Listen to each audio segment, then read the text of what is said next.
여러분의 아침을 함께합니다. 94.5MHz YTN 뉴스 FM 신율의 출발 새아침.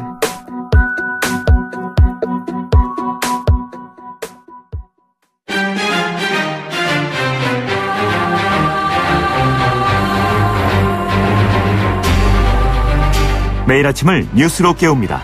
신율의 출발 새아침.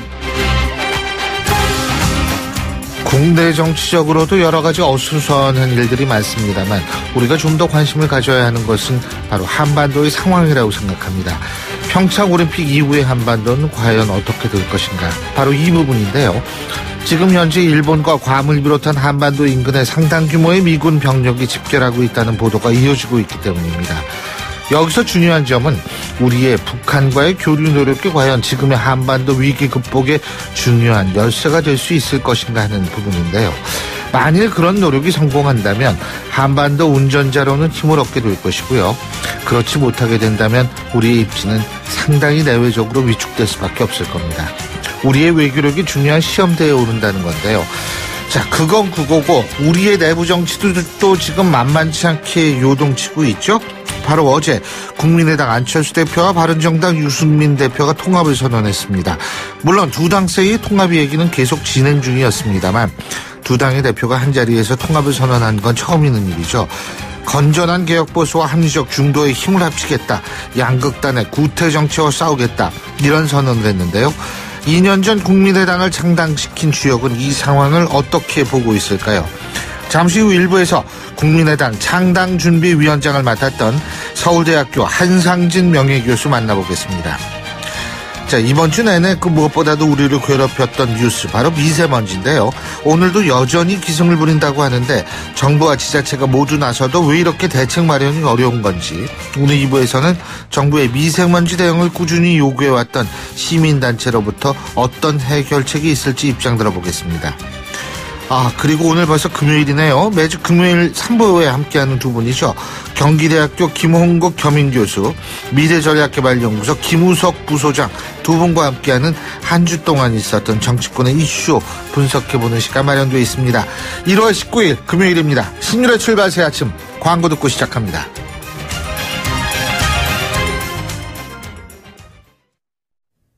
YTN 라디오 신율의 출발 새 아침. 예, 지금까지 들어온 뉴스 정리해보겠습니다. 백병규 시사평론가 스튜디오에 나와 계십니다. 어서 오십시오. 안녕하십니까. 예, 이명박 전 대통령이 기자회견에서 이 자신과 측근에 대한 수사, 이 노무현 전 대통령 죽음에 대한 정치보복이자 보수 괴멸을 노린 이 정치 공작이다. 이렇게 주장한 데 대해서 문재인 대통령 분노를 금할 수 없다. 이렇게 비판했어요. 그렇습니다. 그 자신과 측근들에 대한 수사를 그 노무현 전 대통령의 그 죽음에 대한 그 정치 보복이라면서 이 정쟁으로 몰고 가려는 이명박 전 대통령의 그 행태를 좀 묵과하기 어렵다고 이제 판단했다는 게 청와대 측의 설명이죠. 특히 이제 그 문 대통령은 그 이 전 대통령이 그 노 전 대통령의 그 죽음을 끌어들여서 현 정부의 그 적폐청산 작업을 이제 사감에서 비롯된 그 정치 보복처럼 표현한 대목에서 인내가 한계에 도달했다라는 이제 그 설명을 내놓고 있습니다. 문 대통령은 그 어제 그 박수현 그 청와대 대변인을 통해서 발표한 이 전 대통령의 그 성명에 대한 그 입장에서 이 전 대통령이 마치 그 청와대가 그 정치 보복을 위해서 그 검찰을 움직이려 것처럼 표현하는 것에 대해서 이는 우리 정부에 대한 모욕이다. 대한민국 대통령을 역임하신 분으로서 그 말해서는 안 될 사법 질서에 대한 부정이고 정치 금도를 벗어나는 일이라고 이제 그 정면으로 비판을 했습니다. 또 그 이명박 전 대통령이 그 노무현 전 대통령의 그 죽음을 그 직접 거론하며 이 정치 보복 운운한 것에 대해서 그 분노의 마음을 금할 수 없다고 이제 말을 했는데요. 이 박수현 청와대 대변인 자신의 그 페이스북에 올린 글에서 문 대통령이 분노를 말했다면서 그 제가 대변인을 하면서 그 처음 듣는 말이다. 이렇게 이제 그 전하기도 했습니다. 근데 이제 이명박 전 대통령이 이렇게 노무현 전 대통령 얘기를 꺼낸 것이 의도적이었냐 아니었냐 여기에 대해서도 말들이 좀 많지 않습니까? 그죠? 네. 그런데 어쨌든 이명박 전 대통령 이 문재인 대통령의 발언에 대해서 아무런 반응을 보이지 말라. 측근들한테 이런 얘기를 했다고 그러죠? 네. 특히 이제 그 이 전 대통령은 그 강경하게 대응해야 한다는 그 참모진들의 그 의견에 대해서 그렇게 하지 않는 것이 좋겠다. 이렇게 그 자제를 당부했다고 하죠. 이미 성명서를 통해서 문재인 정부의 그 적폐청산에 대한 그 자신의 입장을 분명하게 그 설명한 만큼 굳이 또다시 그 반박 입장을 내놓음으로써 그 현직 대통령과 그 추가적인 충돌을 이야기할 필요는 없다는 판단에 따른 것 아니겠느냐. 이제 이런 해석을 좀 낳고 있는데요. 그러나 그 어제 그 오전부터 그 대책회의를 한 것으로 알려진 이 전 대통령의 그 측근들은 언론과의 그 접촉에서 아픈 데를 그 찔리긴 한 것 같다. 분노한다고 그 정치 보복이라는 본질이 바뀌나. 이런 등의 반응을 보였다고 하죠. 그래서 좀 이 전 대통령의 그 지침과는 달리 상당히 좀 작심한 듯 좀 반격에 나서는 이런 모양새를 보이고 있기도 합니다. 자, 그리고 제가 오늘 오프닝에서도 말씀을 드렸는데 안철수 국민의당 대표하고 바른정당의 유승민 대표가 어제 국회에서 통합선언을 했습니다. 그렇습니다. 이 국민의당의 그 안철수, 바른정당의 그 유승민 대표는 이 진영 논리에 빠져서 그 권력만 탐하는 이 기득권 보수와 수구적 진보를 물리치고 나라를 지키고 그 민생을 돌보는 정치 본연의 책임을 다하는 정치 세력이 되겠다. 이러면서 이제 그 통합선언을 했죠. 네. 각각 그 자신들을 이 건전한 개혁 보수, 합리적 중도 이렇게 규정을 했습니다. 그러면서 그 통합개혁신당은 지금까지 그 우리 정치에 없었던 이 새로운 정당이 될 것이라고 이야기를 했는데요.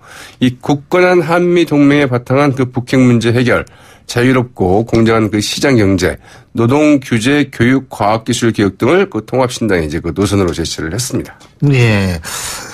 근데 이 국민의당 통합 반대파도 지금 결별을 분명히 하고 있는 것 같아요. 네, 뭐 더 이상 같이 갈 수 없다는 거겠죠. 네, 이 국민의당 그 지키기 운동본부 그 대표인 이 조배수 의원 같은 분은 이제 그 페이스북을 통해서 어제, 그러니까 오늘의 기자회견, 즉 어제죠. 어제의 그 기자회견은 그 안철수 대표의 그 새 정치가 그 대국민 사기극이었으면 그 스스로 고백한 거나 마찬가지다. 남북 관계는 냉전 수구 보수 세력의 그 입장과 한치의 오차가 없다. 결국 양당 통합은 냉전 수구 보수 세력의 그 외연 확장이 본질이라고 이제 비판을 했고요. 네, 이 국민의당 지키기 운동본부의 그 대변인 그 최경환 의원 역시 논평을 통해서 의총도 그리고 그 합당 전당대회도 그 열리지 않았는데 무슨 근거로 오늘 합당을 선언하는가 이러면서 우리들 그 통합 반대파 입장에서는 이제 그 결별할 때가 됐다 이렇게 이제 분당을 이제 분명히 선언을 했습니다. 예. 박지원 전 대표 이 페이스북에서 홍준표의 그 기자회견문을 그 낭독하는 것으로 그 착각할 정도의 그 수구 보수 선언을 합니다. 이러면서 뭐 이 수구 보수 대야합이라고 이제 비판하고 나섰는데요. 예. 네, 그 홍준표 제가 죄송합니다. 홍준표 그 대표라고 해야 되는데 아니요, 그건 상관없어요. 그냥 말을 뭐 그냥 홍준표라고 그렇죠. 이렇게 얘기를 했습니다. 아니 근데 전 지금 왜 웃음이 나왔냐면 네. 아니 난데없이 홍준표 대표는 이 갑자기 자기 얘기를 왜 꺼내나 이렇게 생각할 수도 있죠. 네. 예. 그렇죠. 예. 근데 어쨌든 유승민 바른정당 대표가 국민의당 안철수 대표한테 거듭 합의론을 주문을 했다고 하는데, 예? 네, 안철수 대표는 좀 안 된다는 입장이죠. 그럴 권한도 없다, 이제 이렇게 분명히 좀 선을 긋고 있는 건데, 어제 그 안철수 국민당 대표가 그 통합선언을 한 뒤에 오늘 발표한 길에 동의하지 못하는 분들이 국민의당에 계신다면 통합신당이 그 출범할 때까지는 어떤 식으로든 그 정리될 필요가 있다고 생각한다. 이렇게 이야기를 했습니다. 어제 오후에 그 국회의원회관에서 열린 제10회 그 대학생 그 리더십 아카데미에 그 참석을 해서 양 정치 세력이 그 뜻을 같이 해서 그 하나의 정당을 만드는 일은 양쪽에서 어느 정도 합의가 있어야 하는데 국민의당 안에 그 통합에 그 격렬하게 반대하는 분들이 계시다면서 이렇게 얘기를 했다고 그러죠. 바른정당과의 그 통합에 반대하는 그 이상돈 의원 등 이 비례대표 의원들을 그 출당시키거나 이 제명을 시켜서 자신들의 그 뜻대로 정치적인 거취를 그 정할 수 있게 하는 게 맞다. 이제 이런 이야기를 하는 것으로 좀 풀이가 되고 있습니다. 네, 뭐 이론적으로는 그게 사실 맞죠. 그런데 이제 그게 좀 쉽지 않은 세상이 이론대로 돌아가는 건 네, 아니죠. 맞습니다. 예. 자, 앞서 얘기가 나왔던 자유한국당의 홍준표 대표는 어제 남경필 경기지사는 모든 방면에 있어서 대한민국 차세대 지도자가 될 감이다. 이렇게 얘기를 했는데 제 기억으로는 얼마 전에는 또 뭐 새로운 참신한 사람을 이 경기도에 세운다는 네, 얘기를 한 적도 있는 네. 것 같은데. 근데 어제도 이 말을 하면서도 그 말을 하면서도 아니야 그 말을 하진 않았고 예. 한껏 지켜 세우면서도 또 한마디 말을 빠뜨리지 않았습니다. 제 소개를 할 텐데요. 어제 그 경기도 수원 이 컨벤션 센터에서 열린 그 경기도당 그 신년 인사에 그 참석을 해서 네. 바른정당을 탈당해서 그 복당한 남경필 경기지사를 이제 직접 무대 위로 부르면서 어제 그렇게 얘기를 했습니다. 대한민국 차세대 그 지도자가 될 겁니다. 이렇게 한 가지 세웠는데요. 네. 그러나 한 가지 아쉬운 것이 있다. 남지사 생각이 너무 빠르다. 한 템포만 늦추면 경기도지사가 아니라 대한민국 지도자가 될 수도 있다. 이렇게 이야기를 했는데. 이게 칭찬일까요, 뭘까요? 그러니까요. 예. 이 남지사의 그 자유한국당 탈당을 아마 이야기한 게 아닌가. 이렇게 그렇죠. 이야기했는데. 우리가 힘을 모아야 할 시점에 남지사를 그 배신자니 그런 식으로 그 배도하지 말자. 이렇게 이야기를 했다고 그러네요. 그러게 예. 보니까 이게 참 무대 위에 섰던 남경필 지사 사실 좀 얼굴이 좀 울그락불그락하지 않았을까 싶은데 기가 막히죠. 이분이 도대체 무슨 말을 하시는가 이제 이런 생각이 들 수도 있었겠죠. 예. 근데 또 이제 홍준표 대표 그 경기도지사 그 후보 선출에 관해서는 누가 될지는 좀 특이해서 얘기 안 한다. 또 이렇게 그 한 수 접고요. 예. 남지사가 그 당에서 결정하는 것은 전부 수용한다고 했기 때문에 당이 심사숙고해서 그 최상위 후보를 내겠다. 그러면 경기도도 압승할 수 있다. 이렇게 이야기를 했습니다. 예. 홍준표 대표의 이 발언이라는 것은 정치란 무엇인가를 함축적으로 다 보여줬나요? 예. 네. 사실은 그 굉장히 그 정치 지금 한 7, 8단에서 막 올라가고 있는 거죠. 그렇습니다. 네. 오늘 말씀 잘 들었습니다. 고맙습니다. 네, 고맙습니다. 예, 지금까지 백병규 시사평론가였습니다.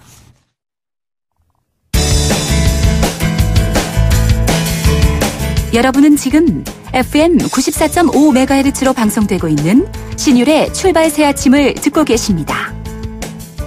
의견 주실 분은 짧은 문자 50원, 긴 문자 100원의 이용료가 드는 휴대전화 문자 메시지 우물정 0945번으로 의견 남기실 수 있습니다.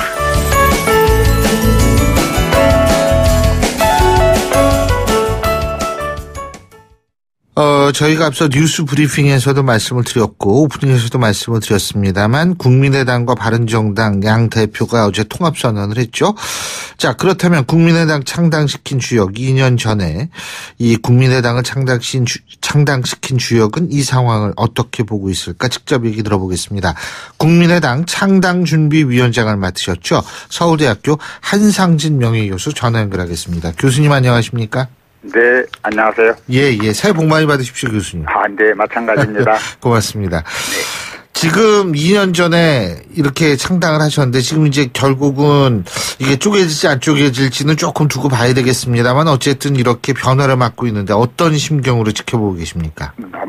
참담한 심정이죠. 잘 기억하시겠지만 국민의당을 창당할 때 거대한 집권 여당 앞에서 민주 세력을 분열시키려는 비난을 많이 받았습니다. 네. 그러나 총선의 결과는 정확하게 그 반대로 나왔어요. 그래서 국민의당은 많은 행운을 가져다 줬다고 생각합니다. 그것까지는 좋습니다. 저도 기억이 참 좋아요. 그러나 그 뒤로 국민의당은 창당 정신을 구현하는데 그다지 성공적이 못 되었습니다. 지금은 엄청난 위기에 부딪혔어요. 이게 어떻게 갈지 저도 안타까운 마음으로 주시하고 있습니다. 예. 지금 창당 정신 구현이 벽에 부딪혔다 이런 말씀하셨는데 어떤 면에서 그렇게 생각하세요? 이게 중도 정치를 구현한다고 그랬는데 중도 노선이라고 하는 것이 무엇인가에 대한 명확한 개념 규정도 없었고 시류에 편승하면서 작은 것을 얻었지만 큰 것을 많이 놓치는 잘못을 범했다고 저는 생각합니다. 예. 근데 어쨌든 지금 양쪽으로 완전히 이게 쪼개지다시피 하지 않았습니까? 통합 찬성과 반대요. 예. 근데 이렇게 이 갈등이 지금 봉합이 될 거라고 보십니까? 갈등의 봉합이라고 하면 글쎄요. 어찌됐든 이 통합신당의 열차는 좋든 싫든 간에 앞으로 가지 않겠습니까? 그래서 현실적인 과제가 있다면 제 생각에는 이 통합신당이 김대중 정치 철학을 어떻게 계승할 것인가에 있다고 봐요. 여기에서 큰 잘못을 범한다면 굉장히 어려워질 겁니다. 그러나 만일 통합신당이 제 생각에 그 김대중 철학을 차원 높게 확실히 계승한다면 국민의당이 분열되지 않는 새로운 길이 불가능한 건 아니에요, 제 생각에. 그래서 이에 관해서 이 김대중 정치 철학을 잘 이해하는 그 영국 캠브리지 대학의 존던 교수와 제가 나눈 신년 대담이 이게 전남일보 1월 2일과 3일자에 크게 보도된 것이 있습니다. 예. 이 대담의 뜻을 좀 깊게 새겨볼 필요가 있지 않을까 그런 생각을 저는 가지고 있습니다. 자, DJ의 정치 철학을 어떻게 계승하느냐 이런 말씀하셨는데요.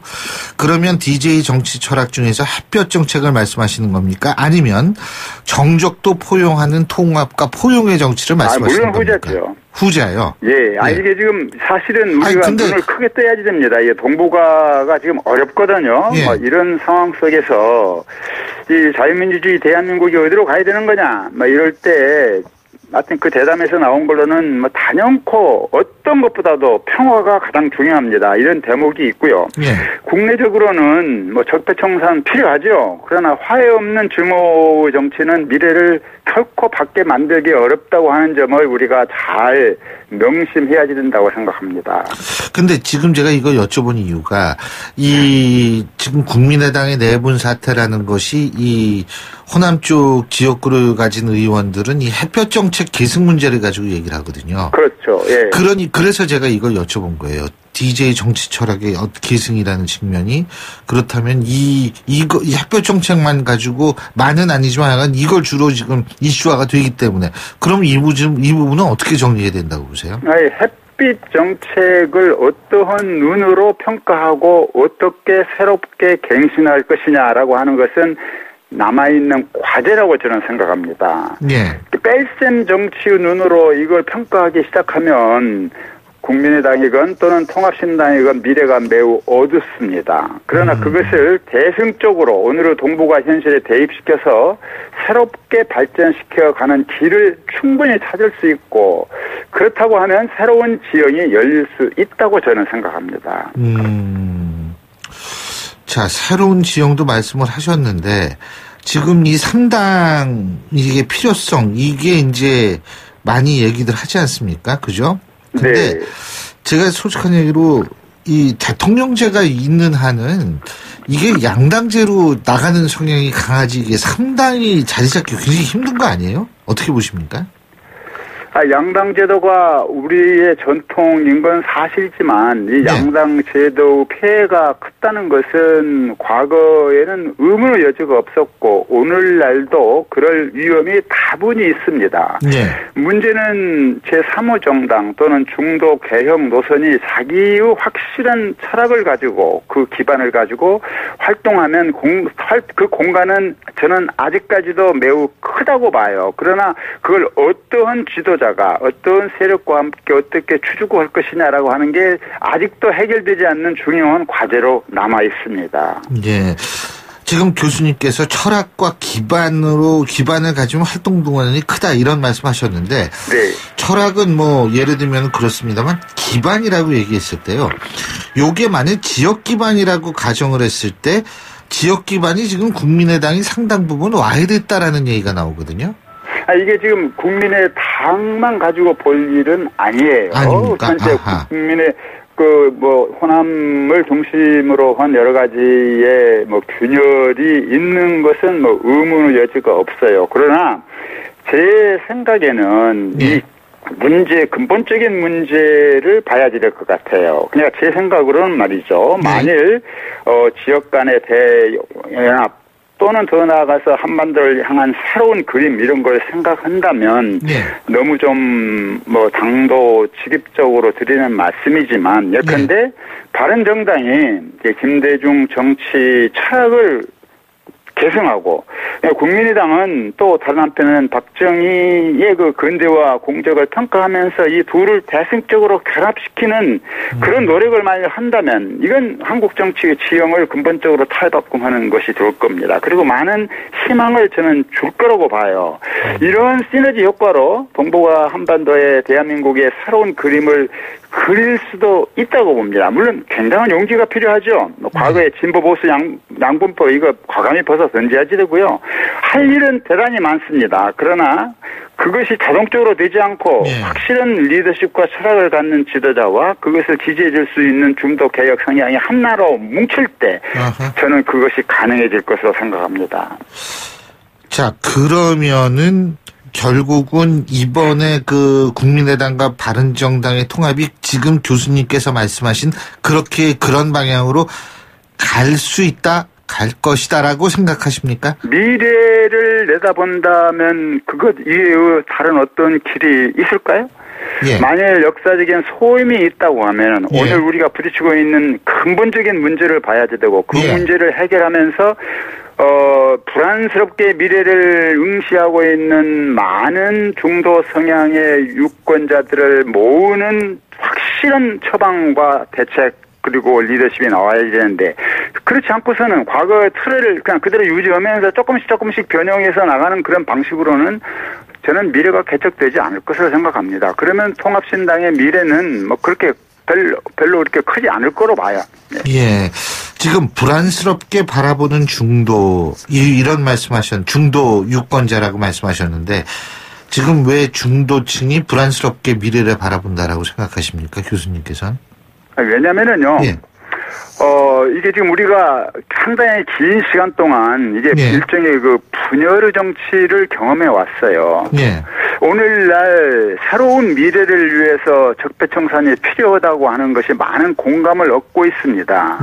그리고 이것이 정말 필요해요. 근데 그렇게 되려고 하면 그 효과가 좀 더 멋있는 미래를 만드는 길로 통해야지 되는데 만일 우리가 이 분열 정치의 유산을 제대로 극복하지 못한다고 하면 결국은 새로운 미래를 건설하기보다는 말하자면 이 단절 또는 불신 또는 분열의 악순환이 반복될 위험이 저는 다분히 있다고 봅니다. 이걸 촉발시켜야지 돼요.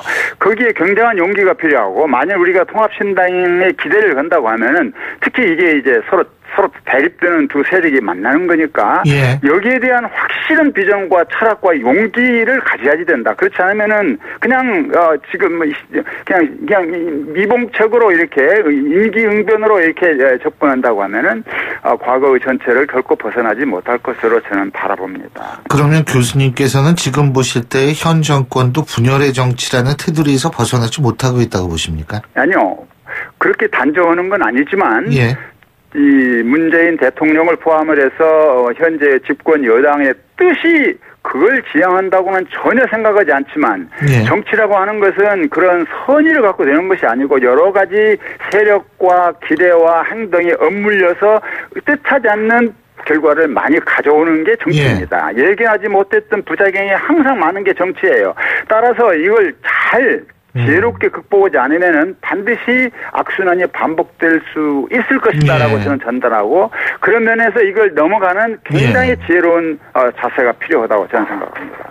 교수님, 그리고요, 이 국민의당에서 왜 호남 중진들이 또 이게 중진 그렇고 호남 출신 의원들의 신당 창당 준비 중이지 않습니까?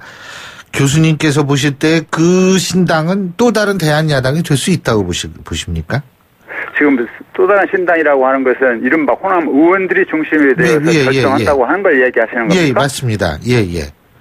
저는요, 그냥 하여튼 뭐 제 솔직한 심정을 얘기하면 그것은 자칫하면 김대중 정치 철학을 호남이라고 하는 좁은 지역으로 가두는 부작용을 가져올 위험이 있고 저는 그렇게 인식되는 한 호남의 유권자가 그것을 선뜻 그렇게 받아들일 것으로 생각하지 않습니다. 길게 보면은요. 그래서 이게 뭐 분당선 뭐 서로 갈라지는 분열이 될지 어쩔지는 모르지만 사실은 오늘 시점에서 호남은 무엇인가, 호남 유권자는 무엇을 원하는가, 그리고 우리의 미래는 무엇인가라고 하는 것을 좀 대승적인 눈으로 바라보는 어떤 사고방식의 전환이 어느 때보다도 중요하지 않나, 막 그런 생각을 합니다. 그리고 교수님께서 아까 DJ의 정치 철학과 이 박정희의 산업화, 이러한 것들을 함께 아우를 수 있는 정당이 돼야 된다. 이 바른정당 국민의당 통합 그렇게 신당이요? 되면은 좋을 것으로 저는 생각합니다. 그렇죠. 근데 그렇게 되면 그런 당의 얼굴 적합한 인물을 좀 어떻게 보셨어요? 그러니까 당의 얼굴로 네. 뭐 손학규 대표가 적합한지 뭐 누가 적합하다고 보세요? 그런 정당에? 그 부분은 제가 언급할 부분이 아닌 것 같습니다. 그렇죠. 네. 저도 이걸 좀 여쭤보면서 좀 이거는 대답하시기 힘들 것 같다 이런 생각을 네, 했어요. 네. 예. 자, 그리고요. 그러면은 지금 어쨌든 3당 체제가 이렇게 되는데 그 3당 체제가 이제 일각에서 제가 아까 잠깐 말씀을 드렸습니다만 대통령제에서 이 3당이 참 살아남기 힘들다. 근데 또 뭐 개헌한다며요. 6월 달에 뭐 네. 한다. 뭐 연기하자. 근데 교수님께서는 미래지향적인 권력 구조가 뭐여야 된다고 생각하십니까? 글쎄요, 그것은 정말 많은 토론이 필요한 부분인데 우선 당장은 말이죠. 예. 이게 뭐 대통령의 지나치게 비례하게 몰려있는 권력을 이게 좀 분산시키고 책임을 강화시키는 방향으로 개헌이 돼야 된다고 하는 것에 대한 공감대는 지금 널리 열려져 있고요. 예.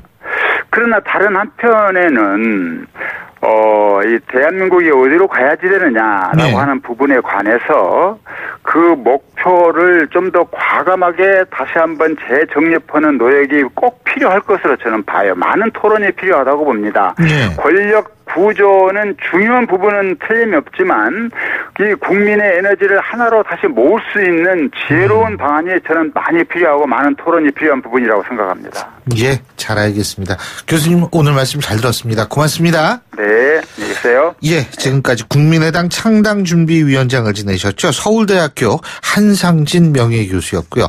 신율의 출발 새 아침 1부 순서 여기서 줄입니다. 잠시 뒤 2부에서 뵙겠습니다. 소통의 아침을 여는 공정한 목소리 신율의 출발 새 아침. 신율의 출발 새 아침 2부 순서 먼저 광고부터 듣겠습니다. YTN 라디오 신율의 출발 새 아침. 요새 이 미세먼지 때문에 정말 하늘 쳐다보기도 무섭고 숨쉬기도 무섭습니다. 수도권에서 지금 하루가 멀다 하고 비상 저감 조치가 시행이 되고 있는데요. 뭐 오늘도 사실 이 서울 수도권 아침에는 지금 미세먼지가 보통이라고 하는데 또 이따 오후부터는 중서부 내륙하고 내륙하고는 미세먼지가 나쁨으로 된다고 그러죠. 참 여러 가지로 걱정인데 이거 줄일 수 있는 실질적인 로드맵이 필요한데 그게 제대로 되는지 이런 거 궁금하시죠? 서울 환경운동연합 이세걸 사무처장 연결해서 대책이 도대체 어떻게 돼야 되는지 입장 들어보겠습니다. 처장님 나와 계시죠? 안녕하세요. 네, 안녕하십니까? 예. 근데 제가 일단 이거부터 여쭤볼게요.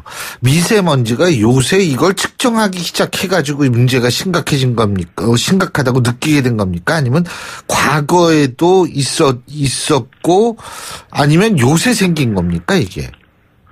그 미세먼지는 일단 옛날부터 계속 발생을 했었고요. 옛날에도 있었어요? 네, 그렇죠. 근데 이제 11년, 12년도 지나면서 농도가 이제 다시 올라가기 시작했고, 그리고 이제 최근에 이제 그 고농도 현상이 계속 발생하고 있고요. 또 최근에도 농도가 줄어들지 않고 있기 때문에 시민들이 느끼는 체감은 더 큰 걸로 그렇게 나타나고 있습니다. 그러니까 옛날에도 미세먼지는 있었지만 지금처럼 고농도 미세먼지는 아니었다 이렇게 해도 되겠습니까? 네네, 그렇습니다. 근데 그 빈번하게 발생하고 있거든요. 옛날이라는 게 뭐 우리가 조선시대 뭐 이때는 아닐 거 아니에요. 그죠? 예. 최근 한 10년간 평균치를 보면은 그렇다는 말씀입니다. 그 이전에는 어땠습니까, 그러면? 그 이전에는 대기 상태를 이제 지속적으로 관리했기 때문에 네. 사실은 대기 상태는 과거보다는 많이 줄고 있었는데 말씀드렸지만은 최근 10년 또 11년, 12년 지나면서 농도가 다시 올라가기 시작했고요. 고농도가 빈번하게 발생하고 있다는 거죠. 그 고농도가 빈번하게 발생할 수 있을 정도로 미세먼지가 심각하게 된 이유는 뭡니까? 중국 때문입니까? 중국의 영향이 일단 근본적으로 있고요. 중국의 영향은 근본적이다. 예, 한 30에서 한 50% 이상 30에서 50% 중국의 영향으로 많이 보고 있습니다. 예. 그리고 이제 국내에 원인들이 있는데 화력 발전소라든가 이제 자동차 문제가 주된 원인으로 지금 지목을 받고 있습니다. 그렇군요. 그러니까 이게 중국 화력하고 국내적 원인은 화력발전소하고 또 뭐라 그러셨죠? 제가 잠깐. 자동차 차량. 예. 지금 2,200만 대가 넘는 걸로 지금 발표가 됐거든요. 예. 전국적으로. 예. 그리고 이제 수도권 같은 경우에는 300만 대가 넘기 때문에 서울 같은 경우에 300만 대가 넘고 경기도도 그 이상이기 때문에 예. 특히 수도권을 비롯해가지고 대도시에 자동차 문제로 인한 미세먼지 발생이 높고요. 예. 그리고 발전소가 있는 지역에 또 영향이 있는 거고, 전국적으로 이제 원인은 다양하다고 보는데, 그럼에도 불구하고, 난방과 관련된 발전소, 그 다음에 자동차 문제가 1차적인 원인으로 지금 발표가 되고 있습니다. 자, 이 국외적 중국 얘기는 제가 좀 이따 여쭤볼게요. 이 자동차 말씀하셨는데요. 지금 그러면 서울에서 대중교통 무료 정책이라는 거 이거 효과 있다고 보십니까? 지금 고농도시에 일시적으로 하는 거에 대해 가지고는 효과가 미비할 수는 있어요. 그렇지만 네. 그럼에도 불구하고 지금 교통 수요를 줄이기 위한 접근을 하고 있는 거고 그런 쪽에서 이제 시도하기 때문에 정책 자체는 상당히 의미가 있다고 평가를 받고 있습니다. 예, 정책 자체는 의미가 있다. 예. 그런데 어제 제가 뉴스를 보니까 말이에요. 미세먼지 농도가 바깥보다 예를 들면 지하철이요. 예. 지하철 역사보다는 지하철 내부 점점 올라가더라고요. 이게 미세먼지 농도가요. 그러면 제가 여쭤보고 싶은 거는 미세먼지 줄이겠다고 자동차 못 타게 하면서 우리 세금으로 대중교통 타고 다녀라 이거 아닙니까? 그러면 대중교통 타면은 우리 세금으로 돈 내고 미세먼지는 더 마시는 꼴이 되는 거예요? 어떻게 보십니까? 근본적으로 바깥의 대기오염이 상당히 심각하기 때문에 네. 일단은 자가용 이용을 줄이고 대중교통을 이용하라는 건데요. 네. 말씀하셨듯이 지금 실내 공기질이 충분히 좋지가 않습니다. 네. 그런 부분에 대해 가지고는 이제 또 다른 대책이 있어야 되는 거고. 네.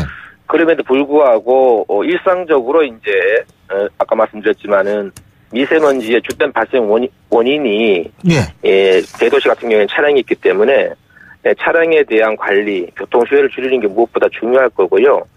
시민들 입장에서는 상당히 좀 불안해할 수 있습니다. 예. 아니, 그러니까, 예를 들면은 지하철이나 버스 내에서의 공기 무슨 청정 장치라도 더 달아가지고, 그 다음에 대중교통을 더 써라. 이렇게 얘기를 하는 게 순서에 맞지 않냐 이겁니다, 제 얘기는. 예, 그렇게 볼 수도 있겠는데요. 예. 가장 근본적인 거는 우리가 이제 실내에서만 생활할 수 없기 때문에. 예. 근본적인 거는 대기 상태를 이제 근본적으로 바꾸는 게 중요한데, 그게 이제 순식간에 실내 공기질이 좋아지는 건 아니고요. 근본적으로 이제 대기의 흐름, 또 바깥에 공기의 영향들이 있기 때문에 그런 부분들에 대해서는 정책이 지속적으로 가야 될 거고요. 지금 특히 이제 고농도가 발생하기 때문에 실내에 대한 대책이 필요하다고 봅니다. 말씀하셨듯이 그런 부분에 대해서도 실내 공기질을 어떻게 개선할 건가에 대한 또 다른 대책이 있어야 될 걸로 볼 수 있겠습니다. 자, 그리고 아까 처장님께서 이제 두 번째를 지적하신 게 화력발전소인데요. 그죠? 근데 이게 화력발전소라는 거 지금 원자력발전도 뭐 점차 줄인다는 얘기 아닙니까? 문재인 정권은요. 그죠? 예. 화력발전소도 이게 근데 미세먼지다. 그러면 어떻게 합니까? 이제 전기 없이 그냥 태양광으로 각자 그냥 알아서 사는, 물론 그러면 제일 낫겠죠. 예, 어떻게 보십니까?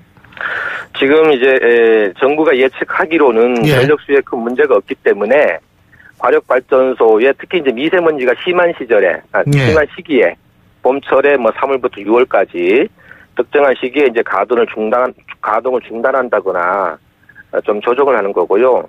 전체적으로 이제 물론 이제 화력발전소에 대한 세계적인 추세는 감소 추세에 있습니다. 네, 그런 정책은 이제 끝까지 가야 될 거고요. 지금 단계적으로 지금 대기오염이 안 좋은 상황에서 특정 시기를 맞춰가지고 발전량을 조절하는 그런 정책은 필요하다고 봅니다. 예. 자, 그리고 이게 제일 큰 부분 50%대론 이상이라고 말씀하셨던 중국이요. 이거 중국에 우리가 좀 뭐 얘기를 해야 되는 거 아니에요? 예?